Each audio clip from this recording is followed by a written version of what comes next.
What is going on, geeks? No Jai from the Geek Week here, and would you look at that, we are back with another anime list. As usual, we had a poll on the channel to decide the topic for this list today. The polls on the channel are open to all subscribers to pick the genre and criteria for all random list videos. So if you aren't already, subscribe. Well, you guys voted, and with the landslide victory, it looks like we'll be going over some of the most underrated and underappreciated animes of all time, in my opinion. To those of you that are new to the random list videos, I never go in a particular order, and if you feel that I've missed something, feel free to jump in the comments and let me know. I'd love to talk to you about it after the video. I tried to keep this list exclusive to animes that were very much publicized on cable, barring a few entries, and simply went unnoticed or really didn't get the praise I feel they deserve. Also, while making this list, I got the urge to rewatch almost every entry I put on here, and I have a feeling you just may too. So without further ado, let's begin, shall we? At the number 7 spot, we actually got a double header. I've grouped these two animes together because both really aren't that underrated or underappreciated at all, unless you grew up in America, which I did. The first of which is none other than Gintama. Now, to my American counterparts out there, you'd be forgiven for not being too familiar with Gintama, as to my knowledge, it's never been aired on any standard cable station in the US, and I'm pretty sure it's never even been dubbed to this date, but I'd have to check up on that. I was actually pretty fortunate to have the Anime Network on demand when I was a kid, back with Time Warner Cable. Wow, I'm getting old, aren't I? Yeah, I'm getting old. Quite honestly, I don't even think my dad knew he was paying for it, but big shout out to the big guy anyways. Love you, Dad. But to those still unfamiliar with Gintama, the show follows an eccentric samurai named Gintoki, and it takes place in an alternate history in the late Edo period, where humanity is attacked by aliens. Gintoki and his companions, Shinpachi and Kagura, go on many misadventures whilst taking on odd jobs for work, and also taking on the Shinsengumi police force. I should mention, Gintama is also a Shonen Jump manga, and it reminds you of that fact constantly while spoofing classics like Dragon Ball and Naruto. I mean, when I first got into this show, I was fresh off the Toonami and Adult Swim era, so this was perfect for me. I mean, it captured me immediately. If you've never seen an episode of Gintama, do yourself a favor and give it a shot. Not only is it hilarious, but when Gintoki turns into the White Yakasha, it's Shonen Jump at its finest, honestly. The second half of that doubleheader goes to Knights of the Zodiac. And yes, I called it that on purpose, because honestly, that's how it was introduced to me. Much like the Z in Dragon Ball, Knights of the Zodiac headed Saint Seiya's 1986 television debut. I mean, this adaptation was absolutely fantastic, and it is still my favorite to this day, and there's been quite a few. And this is that point in the video where I remind you guys that I am from the 90s, and me and the rest of the Toonami faithful were brought up on a lot of the same anime. You'd be forgiven for not remembering Knights of the Zodiac was actually on Toonami's early blocks. I mean, hell, we had things like Gundam Wing, Sailor Moon, and oh yeah, right, that thing called Dragon Ball Z airing at the same time. Though the series was wonderfully done, I mean, it most certainly took a backseat during the expansion of the anime scene in North America. But I could just as easily make a list for mangas that are underappreciated and throw this up there in the North America underappreciation region as well. I mean, Saint Seiya is one of the most influential mangas of all time, and you'd be forgiven for not knowing that if you were a reader in America. At any rate, Knights of the Zodiac is a tremendous anime, and I could not recommend it enough. Try and break that rock with only your bare hand. I don't think I can, but... Ha! Ha! Ah! That hurts! Idiot. Coming in at the number 6 spot, we've got another anime that appeared on Toonami way back in the day, though you'd have to be up pretty late to catch it on the Midnight Run or Adult Swim. Ah, do I miss those sleepovers at Grandma's house. At number 6, let me get Slayers. I absolutely loved this show growing up, as it's hilarious and surprisingly chocked full of lore, making for a very compelling overall plot. The anime follows the adventures of the powerful sorceress Lena Inverse, who spends her free time stealing treasures from bandits who cross her path. Lena later joins forces with the magical sword-wielding Gauri Gabriev, and our story takes off. The original anime ran for about 26 episodes before a brief revival in 2008. I do personally prefer the 95 original and the OVAs. I really could not recommend this series enough. It's super easy to get into, and the on-the-nose, self-aware humor is filled with fourth wall breaks and is sure to keep you hooked. P.S. The intro has lived rent-free in my head for almost 20 years now as well. Figured I should just add that in. You know what? Why don't I add it in? Where monsters rampage, I'm there to take them down. Where treasure glitters, I'm there to claim it. Where an enemy rises to face me, victory will be mine!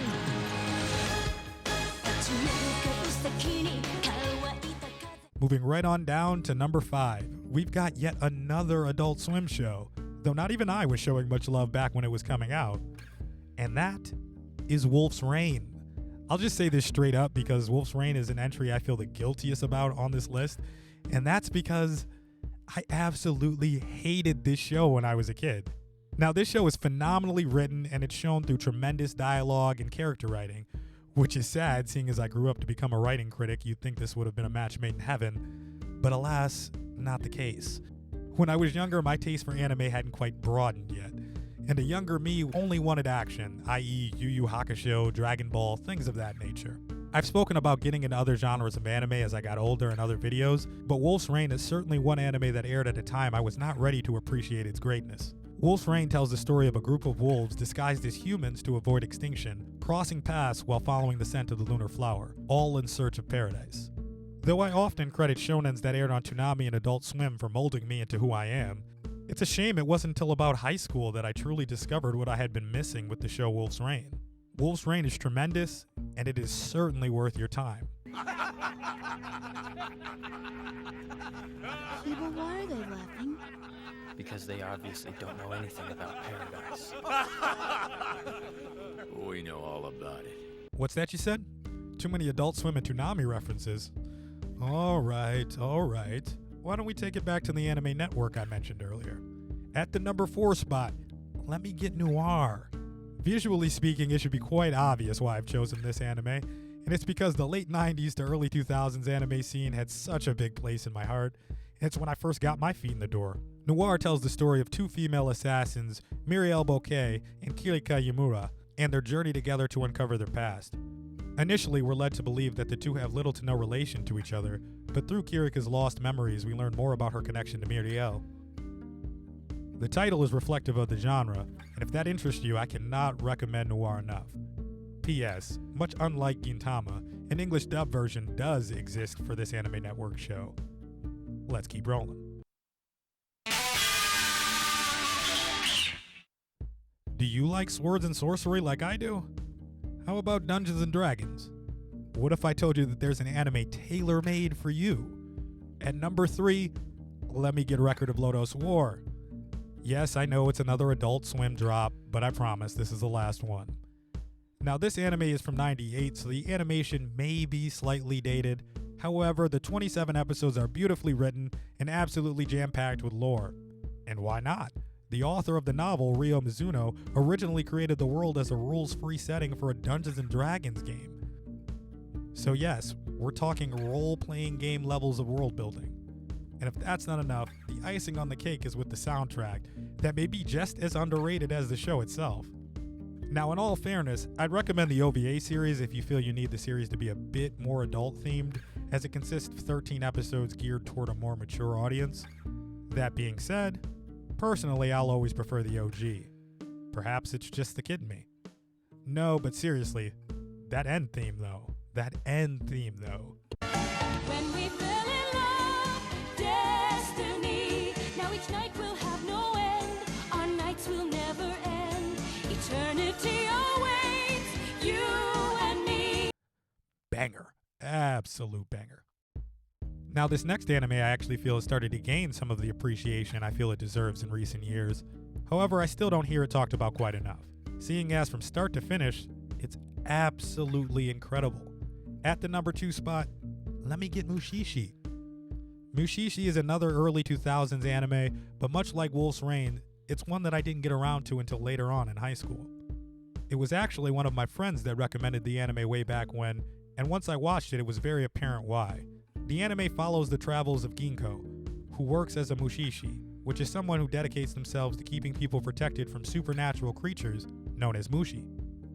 The emotional range the cases investigated by Ginkgo take on is incredible, and I could honestly rant about the phenomenal writing in this show for an entire video, but the unsung glue that holds this masterpiece together is definitely the aesthetic. To put it simply, Mushishi has a certain vibe to it, and when you watch the anime, you will surely experience it and likely get lost in the episodes like I did. Honestly, writing this has really made me want to rewatch it myself. And I wouldn't mind making more content on the show if that's something you guys would want to see. Just let me know. Ah, stories without killing. Well then, this is your lucky day. I know a few of those. Moving on. Last but not least, at number 1, we've got a hidden gem that I absolutely adore. I struggled to include it on here because it's so hidden, and truth is, it's hard to call something underrated when it isn't rated at all. But at any rate, that hidden gem goes by Mononoke. No, not Hayau's 1997 classic about the Princess of the Forest, but the 2007 horror anime of the same name. Wow, there's honestly so much to be said about this beautiful work of art, but it's often hard to really put into words. To put it quite simply, if you're a fan of art, you owe it to yourself to watch Mononoke. Now, I'll just tell you this ahead of time. Mononoke is pretty creepy. Okay. It's very creepy. But much like Mushishi, Mononoke's aesthetic and atmosphere adds to the experience. The story takes place in feudal Japan, where evil spirits known as Mononoke plague the countryside. One mysterious person has the power to slay the Mononoke, and that is our protagonist. In a show with very little dialogue, I'll go ahead and speak on its behalf. Watch Mononoke. It's an anime that is beautifully done and is most certainly deserving of your time.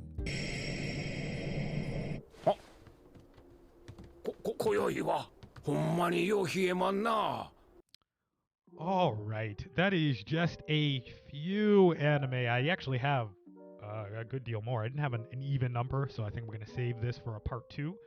But that is a good spot to end part 1 of our list for the most underrated and underappreciated animes of all time.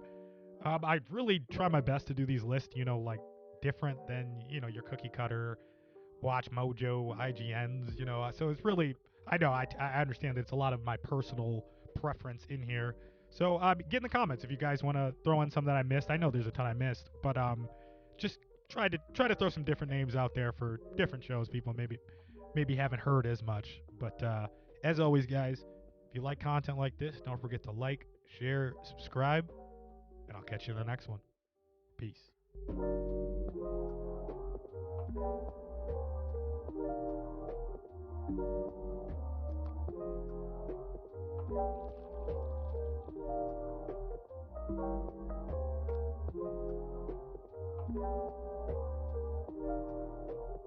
Thank you.